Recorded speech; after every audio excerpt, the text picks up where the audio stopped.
So, hello and welcome. My name's Steve Nobel, and today I'm speaking with Melissa Kitto on intuition and divine timing. Melissa is originally from New Zealand and now living in the US. She has been communicating directly with her angels since the age of 12. She has a degree in psychology and a diploma in teaching, which I believe helps to keep her grounded. I read that on her website, so I think that's true. She helps people connect with their angels, find their life purpose, and trust their inner guidance. Her YouTube channel is Communicate with Angels, and her website is communicatewithangels.com. Hi, Melissa. Hi, thanks for having me. Oh, pleasure. It's nice having I love the Kiwi accents. It's always nice having a Kiwi on the show. So Yeah. Oh, I appreciate that. yeah. So I read on your website, I was having a look on there, and one of the things that caught my mind, of course, one of the first things I think we should talk about is how intuition connects with the quality of our relationship with spirit. And I think I read something on your website that says you want to have your personal team of angels or guides on board when you can develop a relationship with your guides and really be able to ask some questions and get immediate answers. So can I ask you about that, the connection between the quality of relationship with spirit and our intuition? Yeah. Well, they're very closely related because we all have a personal team of guides with us. And the thing about that is that you and I, in the physical body, we live in two worlds at once. So we live in the physical world of planet Earth that we can touch and see and experience with our five physical senses. But then we're also part of the spiritual world, and that's really our true home. So our team of guides are really, they're only part of spirit. They are more detached from planet Earth. So the communication with them is through our spiritual senses, or what many people call our intuition. So people get frustrated trying to communicate with their angels because they don't realize that they're doing it through, wanting to see it with my eyes right in front of me in the room, or hear it directly. And that can happen from time to time. It's like sometimes energy can transcend into the physical, but most of the time it's not like that. So that's why it's really important that people learn to be more relaxed, be more tuned in, and develop their own intuitive gifts, because that's how you can become receptive to the communication of our guides, right? It's through the hunches, the impressions, the intuitive hits that come in. And for people who are new on the journey, do you have any tips for building that relationship? Because somebody might go, that sounds great, guides and angels. I know when I was at the beginning of my journey, I was like, oh, amazing. So where do I start? I think I went to a crystal shop and bought a load of crystals, put them all around me, and sat there going, something's going to happen. What's going to happen? I don't know, but something's going to happen. Yeah. Well, I mean, it's really important. So the first step I always say is to learn to be relaxed. Now, you could, in a metaphysical sense, describe that as raising your vibration, like same thing. So one of the things that I teach is a technique called the spiritual cleansing. It's not really cleaning off anything bad. It's actually coming back to your full potential, where things feel more clear. There's less mind chatter going on, and you're just more tuned in to the high frequency of your angels. So that's number one. And then I would say number two is to, become aware of your four intuitive gifts and start to utilize them. And I teach people some practical ways that they can start to, receive some guidance. It's like we're actually receiving hundreds of impressions from our angels every day.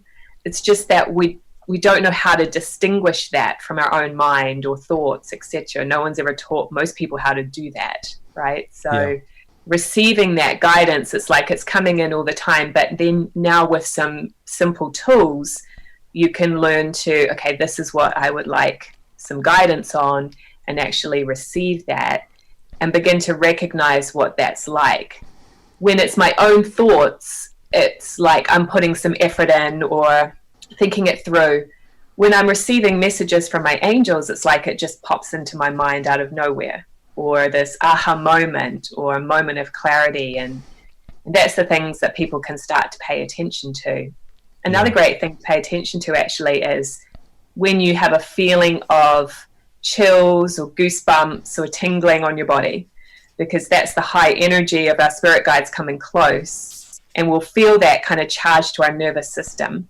And only your angels can give you a feeling of chills or goosebumps like that. So it's a great thing to kind of pay attention to and notice, what is it that they're wanting to communicate to me at that moment when I feel it.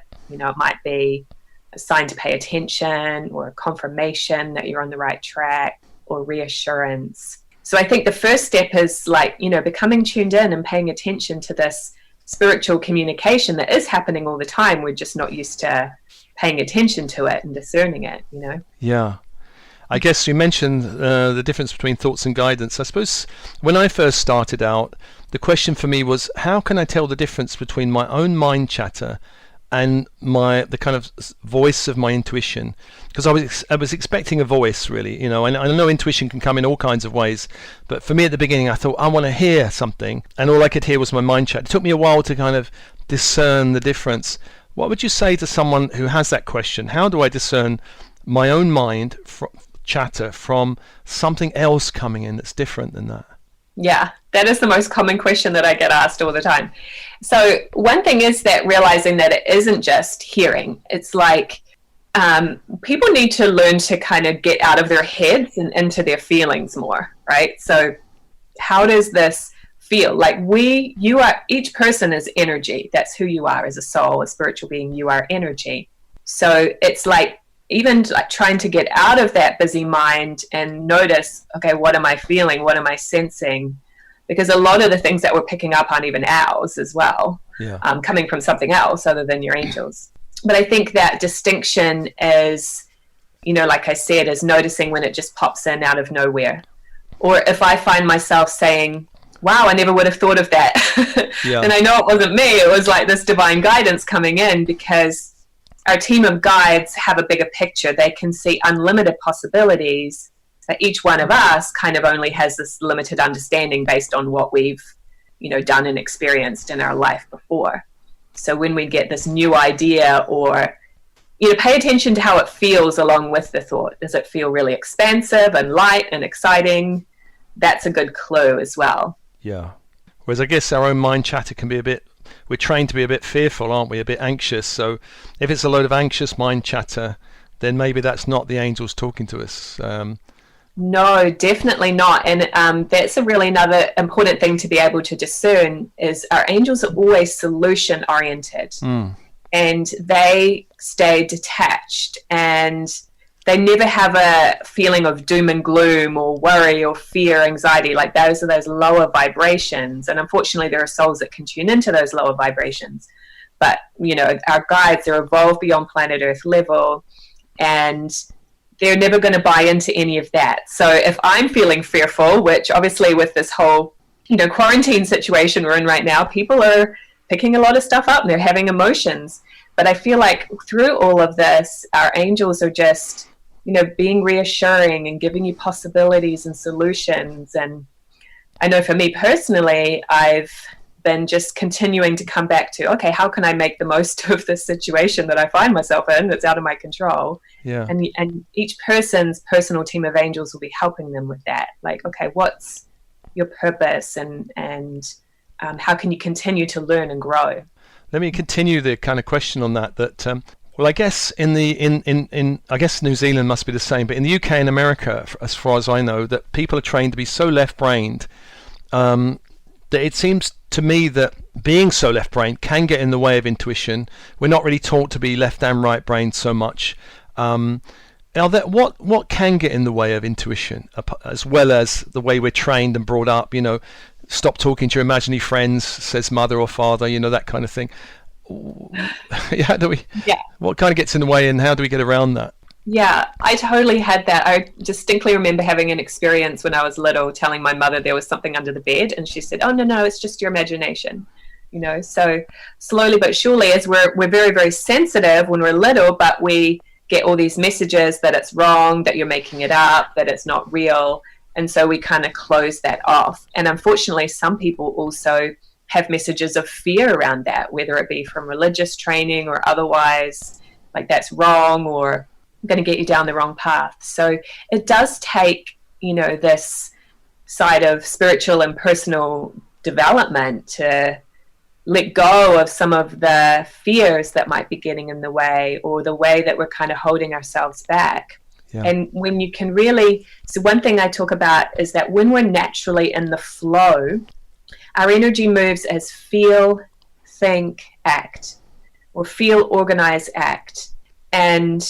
But most people do it the other way around. They're taught to think first, especially when they go to school. We're praised for that, thinking and getting the right answer, as if there is really any such thing as a right and wrong answer, right? So when you can lead from intuition first, like, what do I feel? What am I drawn to? Or what feels expansive? And then organize yourself to accomplish it.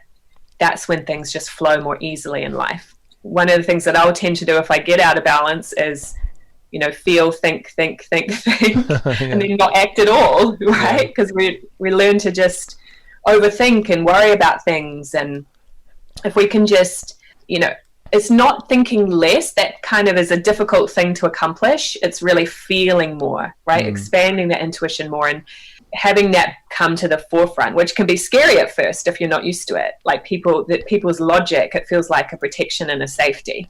But when you can let that go and allow it to take a back seat to the feelings and the intuition, life can expand into amazing possibilities. Yeah, brilliant. So let me ask you about divine timing, which is really a brilliant subject connected to intuition. On your website, I read, have you ever had the experience of when you are in divine timing and things just flow and show up when you need it? And then, of course, you may have the experience of the opposite, where it feels like you're hitting your head against a brick wall, when nothing is going as planned, nothing is working out. Now, with divine timing, I mean, over the years, I've seen psychics and medium, and they do seem notoriously bad at timing. They might be very accurate with predicting things or getting things, but the timing seems to be a bit different. And I've heard that to spirit, it'd be interesting your take on this. Spirit doesn't have the same sense of time as we do. Well, let me bring in this sense of divine timing. Yeah, well, I do believe that timing is everything, and yet at the same time, timing can change sometimes, right? Because each person on planet Earth has free will. So I might be going down a certain track, and then somebody else's free will, they change their mind, or they, do something unexpected, and that could change the timing. Yeah. So, but timing is one of the best things to ask your team of guides about, because it's hard for us down here to see what the timing of things. And so that's one of the key questions that I teach people to ask their angels when they learn to ask direct questions and get answers is, is the timing right now? Or would it be better to wait? Or when is the best timing to do something, right? Would it be this month in April or next month in May? And just start to get really clear on things. Also knowing that in some cases, especially if it's a long-term thing, timing can shift and change. So for me with that right now, it's a combination of tuning into almost like the whispers of the future, that energy that's evolving. So I'll do this a lot with my business, is like, okay, what do I feel that people out there need right now? What can I present that would be helpful to them? And what would be the timing and where to go? And I'll sort of tune into that energy of things, and then work with my guides to kind of recheck and pin it down to a more specific plan. So yeah, I mean, timing is hard to predict. I remember, in the last couple of years, I've made a lot of changes in my life and was tuning into the timing to sell a house and timing to move. And but I remember an experience late last year. It took me a long time to renovate my house and really get it ready to get on the market. I had a flood in the bathroom that delayed things, all kind of stuff started happening. But I really had this strong sense that I wanted to be moved by Christmas of last year. It felt true, but my logical mind is going, that does not seem realistic, because by that time it was late October and my realtor was telling me that it's probably, houses don't sell much in the winter time. You might have to wait till the spring. But when I checked with my guidance, I got, yes, that is a realistic goal. And believe it or not, the house sold within 4 days, and I was definitely moved by Christmas. So Brilliant. That's great. that level of trust, right? Yeah, fantastic. Well, I know you've got, I believe you've got a course coming up on intuition. Could you say something about that, Melissa? Yeah, so it's going to be coming up on Saturday, April 25th, and it's called Develop Your Intuitive Gifts. It's a 3-hour online class. I've kept the investment very low at the moment, and it's all about like recognizing that you have 4 intuitive gifts. So there's 4 aspects to it. There's intuition, which you might call clairaudience. There's vision, which you might call clairvoyance. There's prophecy, which is an inner knowing and a sense of the future. And then there's feeling, which is more those gut feelings, and also the healing abilities. So we're going to practice some ways to develop those, who you are as a soul, and what is your purpose here on planet Earth, and kind of helping people to detach from these identities that we hold of ourselves, like I'm a teacher or I'm a parent, but all of that is just a means to an end. The reality of you is that you are a soul, you're a metaphysical being having a physical experience. So people will start to get some inklings of who they are and what their purpose is about as well. And again, the website is communicatewithangels.com if you want to connect with Melissa. And so, Melissa, I believe you're going to do a process for people to get a message, a direct experience to feel into your work. Yes, so this is a great way to just get started. I like to work with just some simple, practical tools for people. So as you're listening right now, what you'll want to do is just stop multitasking if you have been. Sit down and close your eyes and just take a couple of deep breaths.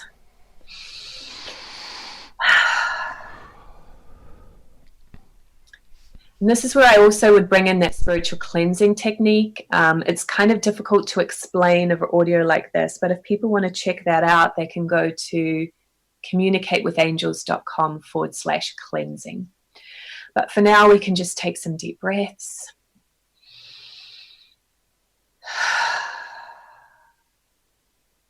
And then in your mind, what you'll want to say is, angels, give me one word. Take a deep breath and relax, and just let that word come into your mind.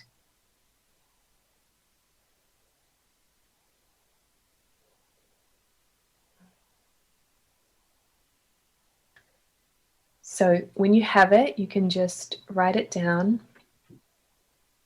The key with this is just to be in that mode of receiving. And whatever pops in, pops in. A lot of people will start to think at this moment, oh, I just made that up, or I'm not getting anything.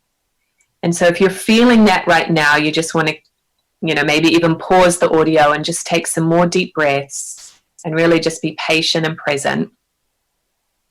The other thing that sometimes people do is they'll get a word and then think it's wrong. So really just trust.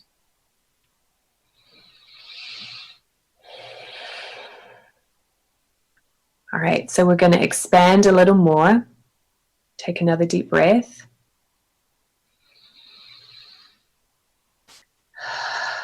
And this time in your mind, say, angels, give me 2 words.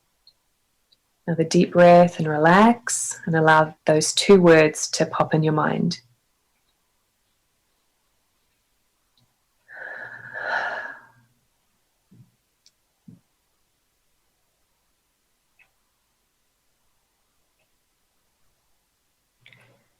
And then write them down when you have them.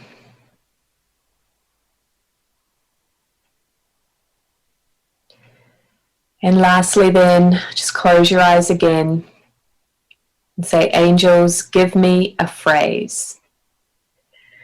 Take a deep breath and relax, and allow that phrase to pop in your mind.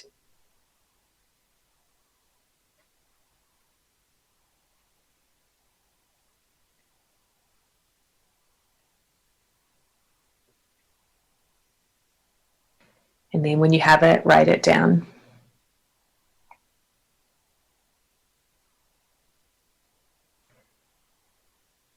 So now at this point, whatever words you have, even if you feel like you didn't get all of the words or you just got one, just take a look at what you've written down and discern for yourself, what is the message here for me? What is it that my angels are wanting to communicate to me today? And if you want to, you can make some notes on that as well, because your own intuitive insights are just as valid as whatever you might be receiving from your angels, or they might be helping you to understand the message as you think it through.